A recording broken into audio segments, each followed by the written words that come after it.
I'm about to share with you what most people don't think about when running a business in 2019. Stick around.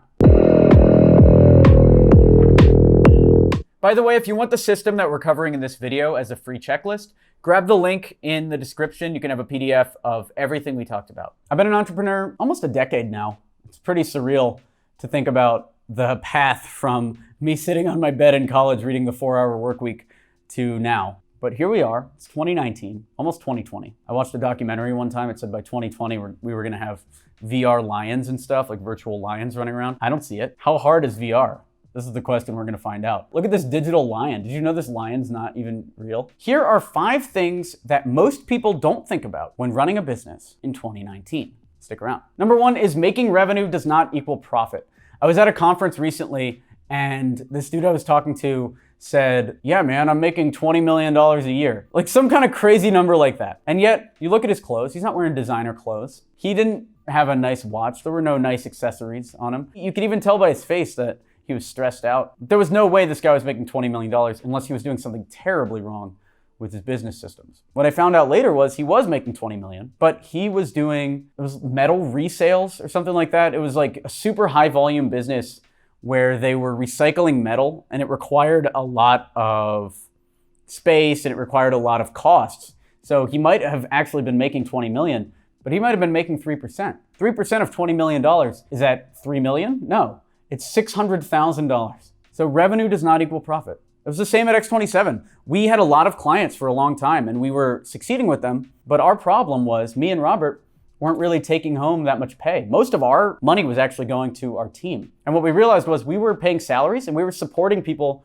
regardless of whether they were working or not. So we switched our model over from salaries to performance-based, meaning now if we're gonna send 1,000 cold emails, we're gonna pay somebody on our team to write 1,000 emails. We're not gonna pay them a salary every month. And we still have a couple people, Divaj Sharma, who runs our marketing, and Michelle, who's Robert's assistant. Like we got some people that are still on salary. And the rest of our team is deliverable based. And what that allowed us to do is make a lot more profit. And that's number 1, making revenue does not equal profit. Do not be fooled by the people out there trying to pitch you a e-commerce course or a dropshipping course or a Facebook ads course. Make sure you're seeing their profits. Because very few entrepreneurs can make money at all. Even fewer entrepreneurs can approach their business like a system and optimize it in a way that makes the maximum profit. And I'm not here pitching me being the greatest at this. This took us 3 years to figure out. We were floating around with like 10%, 15% profit margin as an agency for 2.5, 3 years before we flipped it. Now I can't even tell you what our profit margin is. And that's where you should be as a business owner. The next one is, in 2019, offices are irrelevant. You might have noticed,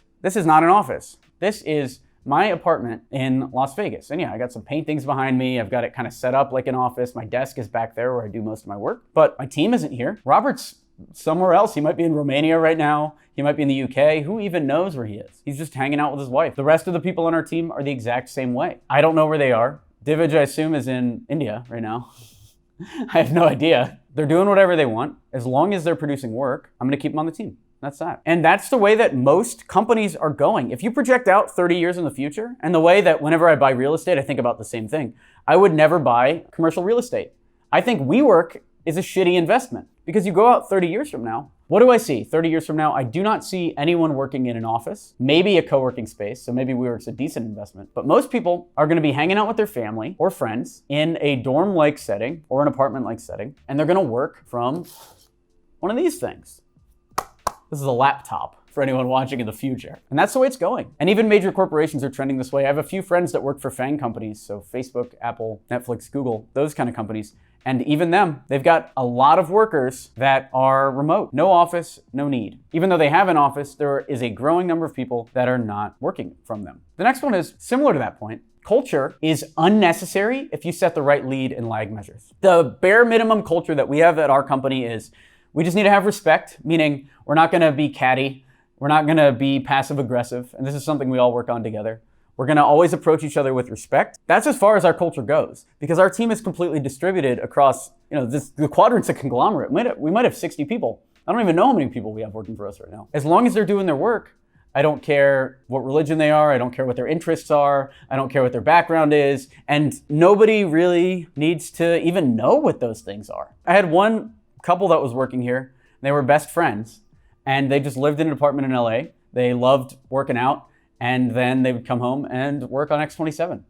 I had another person on our team. She was in Phoenix, and she was just hanging out with her husband all day and then grinding like an entrepreneur, grinding super hard. We had another girl on our team who was in Denver, and she just wanted to spend more time with her son. And so she did. She had the freedom of our business, and she was a top performer at our business as well. Her cold emails were very good in terms of the results. And then I would always see her whenever I looked at my Instagram, posting pictures with her son and just having a great time. Do all of those cultures mesh, right? Does the culture of the extreme worker in Phoenix mesh with the stay-at-home mom in Denver? No. And does that mesh with the West Coast hanging out sort of laid-back lifestyle of the people out in California? No. And yet we all work together. There's a mutual respect, and we all work together without the need for bowling night, without the need for an office pinball machine. Culture is unnecessary if you set the right goals and you run your team correctly. I would also say watch the video we did on lead and lag measures if you want to figure out how to set goals for your team effectively. Number 4, humans and gig workers are basically artificial intelligence already. What that means is you can watch some sci-fi movies like Transcendence, that one with Johnny Depp, where he was an artificial intelligence that was doing TED Talks or whatever. He took over the stock market. And people talk a lot about the singularity and these self-learning machines. But what took a little while for me to realize is, yeah, we're worried about these self-learning machines that are going to take over all of our jobs and make us all irrelevant. But guess what? We got self-learning machines that are willing to take over jobs right this second, and they exist within the gig economy. It's just people. You can hire a person to do any job. And I've done that aggressively throughout the quadrant in order to make sure that I don't have to do anything that I don't want to do. Customer inquiries are handled by somebody else. Our organic back and forths are handled by somebody else.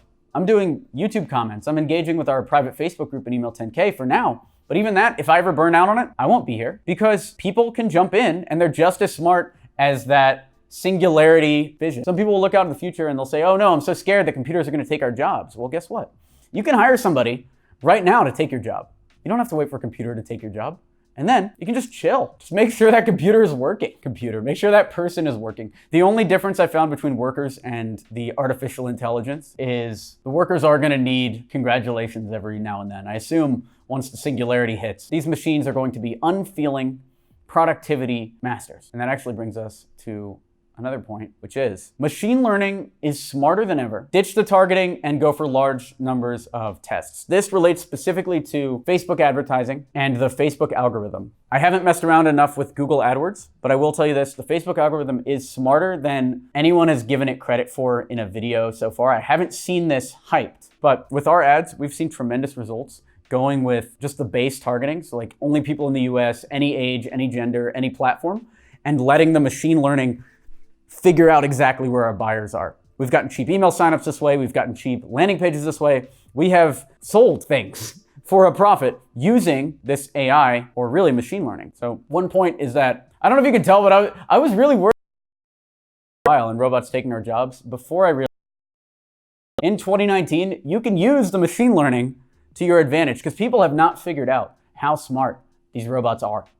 And they haven't figured out that other point that people are basically robots as well. As long as you can just hire into roles, you can set up your life in a way that makes you extremely happy. If you're running a cold email marketing campaign and you're getting under 80% as your open rate, grab this free document. This is 50 subject lines to test. I've sent over 2 million cold emails. We've generated over $100 million in leads. Click the link below. You can have all these subject lines. Thanks for watching the video. What have you found about running a business in 2019? I'd actually love to know down in the comments below. Like this video if you like this type of content. Subscribe for more B2B sales training. We do videos 3 times a week. And stick around because we've got a lot of great stuff on this channel. I'm Alex Berman. Thanks for watching.